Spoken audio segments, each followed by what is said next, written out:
No weapon that is formed against you shall prosper. And every tongue that shall rise against you in judgment you shall condemn.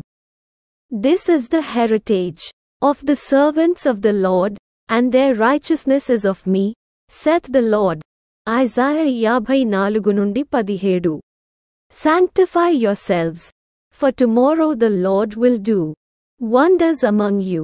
జోషువ 3:5 నీకు విరోధముగా రూపింపబడిన ఏ ఆయుధమును వర్ధిల్లదు. న్యాయవిమర్శలో నీకు దోషారోపణ చేయు ప్రతివానికి నీవు నేరస్థాపన చేసెదవు. యెహోవా యొక్క సేవకుల నీతి నా వలన కలుగుచున్నది, ఇది వారి స్వాస్థ్యము, ఇదే యెహోవా వాక్కు. యెషయా 54:17.